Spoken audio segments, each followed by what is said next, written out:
Good morning. मी आहे निशा. आता सकाळचे वाजले आहेत 5:45. 5 वाजता उठून मी सगळं आवरले आणि आता मुलाला उठवलंय. हा माझा मुलगा आहे स्वरूप. याचं आज आहे MCAचं सिलेक्शन. तर त्याच्यासाठीच आमची थोडीशी तयारी चालू आहे. हा आहे माझा बारका कार्टून. याला शाळेत बंक करायचंय म्हणून यांनी हट्ट धरला की मला तुमच्याबरोबर यायचंय. मग काही नाईलाज असतं त्याला मला घेऊन जावं लागलं. दोघांचंही आवरून त्यांना नाश्ता करून मी त्यांना रेडी केलं. मीही तयार झाले आणि आम्ही निघालो आमच्या प्रवासाला. आम्हाला तिथे पोहोचायचं होतं 8:30ला, पण त्याच्या अगोदर आम्ही अर्धा तास तरी लवकर जाणार आहोत. आम्हाला आमचा मामा घ्यायला आला होता. त्यालाही तिकडे काम होतं. मामा म्हणजे माझा बारका भाऊ, मुलांचा मामा. त्याने आम्हाला स्टेशनला सोडलं. तिथून आम्ही तिकीट वगैरे घेऊन ट्रेनची वाट बघितली. आजचा एक्सपिरियन्स खूपच मुलांसाठी हे होता, कारण की सकाळी सगळे जॉबला जाणार आहे, त्यामुळे खूप गर्दी होती. मला नाही वाटत परत ते ट्रेन ट्रॅव्हल करतील म्हणून. डोंबिवली स्टेशनला उतरून आम्ही तिथून घेतली ऑटो. जवळच आहे स्टेशनपासून, तरी पण पहिल्यांदा जात असल्यामुळे थोडीशी माहिती नव्हती.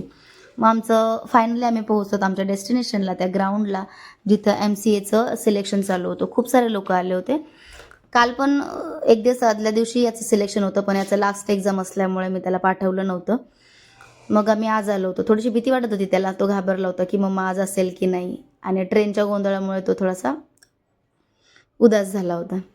इथे त्याचं सिलेक्शनचं जे जे ट्रायल आहे, MCAचं ट्रायल आहे, ते चालू आहे. फास्ट बॉलर आहे माझा मुलगा. खूप छान बॉलिंग करतो. त्याला क्रिकेट खूप आवडतं. त्याचं स्वप्न आहे क्रिकेटर व्हायचं. आता याचा निकाल जो आहे ऑनलाईन समजेल आम्हाला. बघू. होप सो सगळं व्यवस्थित असेल. आता आम्ही परतीच्या प्रवासाला निघालो आहोत, कारण की बारक्याला मला शाळेत पोहोचवायचं आहे, कारण की दिवसभर त्याला मी त्याची मस्ती आणि धिंगाणा घरी सहन नाही करू शकत. तर लवकर उशीर जर झाला असता तर बिचाराला सुट्टीच करावी लागली असती. मग आता आम्ही ट्रेनची वाट बघतोय डोंबिवली स्टेशनला. ट्रेन काही वेळेवर येत नव्हती. फायनली एक ट्रेन आली आणि आम्ही त्याच्यात बसलो. आजचा मुलांचा एक्सपिरियन्स खूपच वाईट असेल कदाचित. गर्दीमुळे ते घाबरली होती. मलाही जो आज एक्सपिरियन्स आला आहे त्यातून मी नक्कीच काहीतरी नवीन शिकली असं मला वाटतं, आणि इथून पुढे ह्या चुका होणार नाहीत. एक वेगळाच एक्सपिरियन्स होता आणि चांगलाही होता मी म्हणेन. तुम्हाला माझा व्हिडिओ कसा वाटला कमेंट करून नक्की सांगा. व्हिडिओ आवडल्यास लाईक शेअर करा. Bye bye.